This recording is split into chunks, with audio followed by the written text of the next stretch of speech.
अमृत कलश से लखनऊ रवाना, आयोजित हुआ भव्य सांस्कृतिक कार्यक्रम।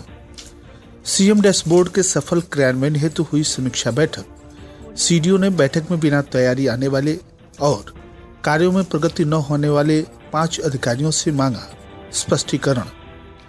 पूर्व केंद्रीय मंत्री ने विराट कुश्ती दंगल का किया शुभारंभ। जिला स्तरीय खेल प्रतियोगिता का हुआ उद्घाटन। कुश्ती बालक वर्ग की प्रतियोगिता में 65 पहलवानों ने किया प्रतिभाग और प्रयागराज में पॉलिटेक्निक कर रहे छात्र ने की खुदकुशी। जांच में जुटी पुलिस। नमस्कार, प्रज्ञा टाइम्स के साथ मैं आर.के. भट्ट। अब प्रज्ञा टाइम्स विस्तार से। मेरी माटी मेरा देश अभियान के अंतर्गत बुद्धा घाट निकट रामाभा स्तूप हिड़वती कुशीनगर में अमृत कलश यात्रा अभियान के दृष्टिगत अमृत कलश संग्रहण कार्यालय मुख्य अतिथि सांसद कुशीनगर विजय कुमार दुबे, सांसद देवरिया कुशीनगर डॉक्टर रमापति राम त्रिपाठी, विधायकगण, जिलाधिकारी उमेश मिश्रा, पुलिस अधीक्षक धवल जायसवाल, मुख्य विकास अधिकारी गुंजन द्विवेदी की उपस्थिति में संपन्न हुआ। सर्वप्रथम मां शारदा की प्रतिमा पर माल्यार्पण तथा पुष्पांजलि अर्पित करते हुए कार्यक्रम की शुरुआत की गई। अमृत कलश यात्रा कार्यक्रम में बड़ी संख्या में जनप्रतिनिधियों, प्रशासनिक अधिकारियों एवं आम जनमानस ने अपनी सहभागिता निभाई। सांसद कुशीनगर विजय कुमार दुबे ने उपस्थित सभी गणमान्यों का आभार प्रकट करते हुए कहा कि यह अभियान देशभक्ति से जुड़ा हुआ है। बुद्ध घाट ऐतिहासिक स्थल पर यह देशभक्ति से जुड़े हुए सांस्कृतिक कार्यक्रम में बच्चों तथा छात्र छात्राओं द्वारा सुंदर सांस्कृतिक प्रस्तुति की गई। प्रत्येक ग्रामों विकास खंडों में एकत्र की हुई मिट्टी तथा अक्षत राजधानी में जाकर राष्ट्रीय वाटिका में स्थापित होगी, जिससे प्रत्येक देशवासी अपनत्व की भावना से ओतप्रोत होगा। आजादी के समय अमृत महोत्सव काल तक भारत निश्चित ही विश्व गुरु बनेगा। पूरे राष्ट्र में इस अभियान से राष्ट्रीयता की भावना का संचार होगा तथा भारत विश्व के अग्रणी देश में अग्रिम पंक्ति में खड़ा होगा। सांसद देवरिया आंशिक कुशीनगर डॉक्टर रमापति राम त्रिपाठी ने कहा कि प्रधानमंत्री नरेंद्र मोदी के नेतृत्व में एक भारत और श्रेष्ठ भारत की संकल्पना साकार हो रही है।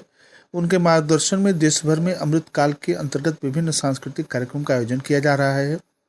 अमृत कलश यात्रा से लोगों में जागृति आई है और राष्ट्रवाद की नई अलख जगी है। अमरवीर शहीदों को याद करते हुए उन्हें श्रद्धांजलि अर्पित की गई। विधायक फाजिलनगर सुरेंद्र सिंह कुशवाहा, विधायक हांटा मोहन वर्मा, विधायक तमकोही डॉक्टर असीम कुमार राय, सदर विधायक मनीष जायसवाल, खड्डा विधायक विवेकानंद पांडे, भाजपा जिलाध्यक्ष दुर्गेश राय ने भी सभा को संबोधित किया। विधायक कुशीनगर पीएन पाठक ने कहा कि राष्ट्रीय युद्ध स्मारक के बगल में अमृत वाटिका बनेगी, जिसमें सभी ग्रामों में एकत्र की हुई माटी को रखा जाएगा। जिलाधिकारी उमेश मिश्रा ने उपस्थित जनप्रतिनिधिगण तथा प्रशासनिक अधिकारियों का आभार व्यक्त करते हुए कहा कि अब्राहम लिंकन तथा कालिदास के द्वारा की गई लोकतंत्र की व्याख्या में बताया गया है कि जहां राजा और प्रजा दोनों को अधिकार प्राप्त होता है। हम लोग ऐतिहासिक काल से माटी की भावना में भगवान को मानते हैं, माटी को पूजते हैं। किसी भी देश और उसके निवासियों के विकास से ही राष्ट्र का विकास संभव है। ग्रामों से एकत्र मिट्टियों और अक्षत ब्लॉक तथा तहसील स्तर से जनपद पर एकत्र कर लखनऊ और फिर दिल्ली ले जाया जाएगा। वहां जाने पर अपनत्व की भावना पैदा होगी। इस कार्यक्रम के माध्यम से अमरवीर शहीदों के बलिदानों को याद करते हुए उन्हें नमन तथा वंदन और अभिनंदन करते हैं। इस अवसर पर पुलिस अधीक्षक धवल जायसवाल ने कहा कि आजादी के अमृत महोत्सव के दौरान हम सभी देशभक्ति को आत्मसात करते हुए अमरवीरों को नमन और वंदन करते हैं। उपस्थित सभी जनप्रतिनिधिगण तथा प्रशासनिक अधिकारियों के द्वारा हरी झंडी दिखाकर अमृत कलश यात्रा को राजधानी लखनऊ के लिए रवाना किया गया। इस अभियान में सांस्कृतिक कार्यक्रम का आयोजन किया गया, जिसमें उच्च प्राथमिक विद्यालय इनरहा कसिया, उच्च प्राथमिक विद्यालय कन्या कसिया, उच्च प्राथमिक विद्यालय शंकरपट्टी फाजिलनगर, उच्च प्राथमिक विद्यालय बसडीला पांडे के छात्र छात्राओं ने नृत्य और गीत का प्रस्तुतिकरण किया तथा वीर सपूतों तथा अमर शहीदों को याद किया। इस अवसर पर मुख्य विकास अधिकारी गुंजन द्विवेदी, सभी 14 विकास खंडों के ब्लॉक प्रमुख, बीडीओ, 9 नगर निकायों के अध्यक्ष सहित अन्य जनप्रतिनिधिगण, परियोजना निदेशक जगदीश त्रिपाठी, जिला बेसिक शिक्षा अधिकारी रामजीवन मौर्य, डीपीआरओ आलोक प्रियदर्शी, डीसी मनरेगा आदि जनपद स्तरीय अधिकारीगण मौजूद रहे।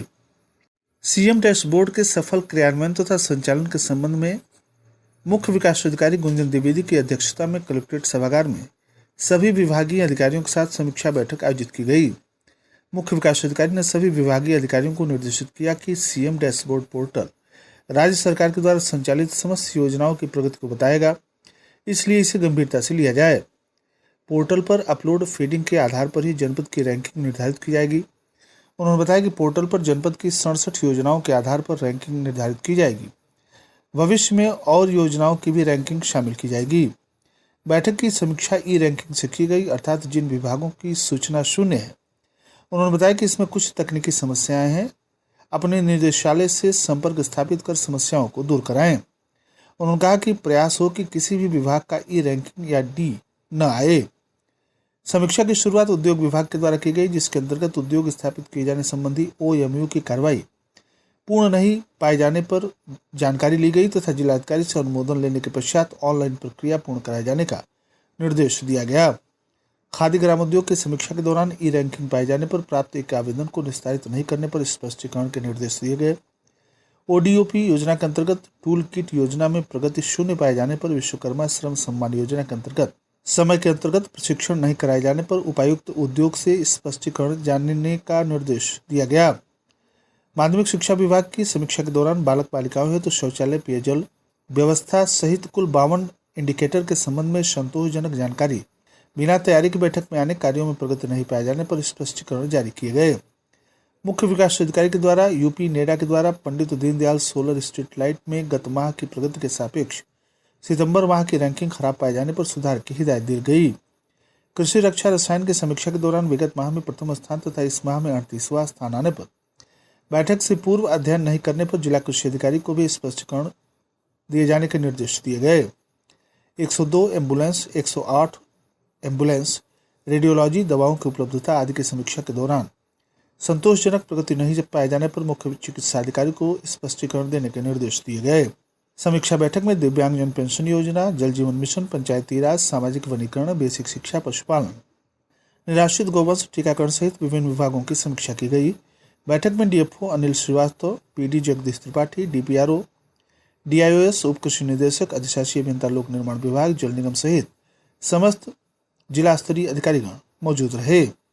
पूर्व केंद्रीय मंत्री कुंवर RPN सिंह ने विकासखंड कसिया के नौगांवा शिव मंदिर पर विराट कुश्ती दंगल का शुभारंभ किया, जिसमें बनारस के अनुज पहलवान ने बघौच के रिंकू को आसमान दिखाया। वहीं गोरखपुर के अभय ने प्रेमनगर के ऋतिक को पटखनी दी। तीसरी कुश्ती में नंदीनगर के मुकेश ने गोरखपुर के निहाल को चित किया। इस दौरान केंद्रीय मंत्री कुंवर RPN सिंह ने कहा कि कुश्ती एक प्राचीन भारतीय खेल है जो संस्कृति को बढ़ावा देने के साथ साथ आत्मविश्वास, दृढ़ संकल्प और लक्ष्य निर्धारण की भावना को विकसित करती है। इस दौरान पडौना विधायक मनीष जायसवाल, सभासद पीयूष सिंह, प्रवीण सिंह, अतुल मिश्रा, प्रिंस प्रताप सिंह सहित आयोजक मंडल के विनोद कुमार जायसवाल, शैलेश जायसवाल, मनोज जायसवाल, मनोज सिंह, नीरज शर्मा, रमेश जायसवाल, पिंटू पाल, सुभाष प्रसाद, अनमोल कुमार जायसवाल, लक्ष्मण जायसवाल आदि लोग उपस्थित रहे। क्रीड़ा अधिकारी रवि कुमार निषाद ने बताया कि जिला खेल कार्यालय स्पोर्ट्स स्टेडियम कुशीनगर में जूनियर कुश्ती बालक वर्ग का जनपद स्तरीय प्रतियोगिता वर्ष 2023-24 पंडित दीनदयाल उपाध्याय जन्म शताब्दी वर्ष के अवसर पर जूनियर कुश्ती खेल का उद्घाटन हुआ, जिसमें जनपद के 65 बालकों ने भाग लिया। उन्होंने पुरस्कार के संबंध में बताया कि सभी विजयी प्रतिभागियों का पुरस्कार RTGS के माध्यम से उनके खाते में ₹500 प्रथम, द्वितीय के लिए 400 तथा तृतीय के लिए 300 रुपये प्रदान किए जाएंगे। इस अवसर पर पंकज यादव, सूरज कुमार आदि लोग उपस्थित रहे। प्रयागराज के हंडिया कोतवाली क्षेत्र के पॉलिटेक्निक के एक छात्र ने बुधवार को सुसाइड कर लिया। मृतक मैकेनिकल प्रोडक्शन की पढ़ाई कर रहा था। सुबह के ज्यादा समय होने पर भी उसका कमरा न खुलने पर अगल बगल वाले छात्रों ने अनहोनी की आशंका जताते हुए सूचना पुलिस को दी। मौके पर पहुंची पुलिस ने दरवाजा तोड़कर शव को पंखे से बंधे हुए रुमाल के फंदे से लटकता हुआ निकाला। पुलिस ने उतारकर पोस्टमार्टम के लिए भेज दिया। देर शाम तक उसके परिजनों को भी इस घटना की सूचना दे दी गई। सूचना मिलते ही परिजन हांडिया के लिए निकल गए। बता दें कि नेबुआ नौरंगिया थाना क्षेत्र के परसौनी गांव निवासी निखिल गुप्ता पुत्र परशुराम गुप्ता उम्र 18 वर्ष प्रयागराज स्थित हंडिया कस्बे के वार्ड नंबर 8 के सोनी लाज में रहकर पढ़ता था, जो polytechnic mechanical production second year का छात्र था। पुलिस ने सूचना पर फोरेंसिक टीम भी बुला ली। जांच में मौके से कोई सुसाइड नोट नहीं मिला। पुलिस मृतक का मोबाइल अपने साथ ले गई है ताकि पता लगाया जा सके। मृतक 2 भाई तथा 2 बहनों में सबसे बड़ा था, जिसकी मृत्यु पर परिजन दहाड़े मारकर रो रहे थे। और अंत में सुर्खियां एक बार फिर। अमृत कलश लखनऊ रवाना, आयोजित हुआ भव्य सांस्कृतिक कार्यक्रम। सीएम डैशबोर्ड के सफल क्रियान्वयन हेतु हुई समीक्षा बैठक। सीडीओ ने बैठक में बिना तैयारी आने और कार्यों में प्रगति न होने पर 5 अधिकारियों से मांगा स्पष्टीकरण। पूर्व केंद्रीय मंत्री ने विराट कुश्ती दंगल का किया शुभारंभ। जिला स्तरीय खेल प्रतियोगिता का हुआ उद्घाटन। कुश्ती बालक वर्ग में प्रतियोगिता में 65 पहलवानों ने किया प्रतिभाग। और प्रयागराज में पॉलिटेक्निक कर रहे एक छात्र ने की खुदकुशी, जांच में जुटी पुलिस। इसी के साथ प्रज्ञा टाइम्स का ये अंक यहीं समाप्त हुआ। नमस्कार।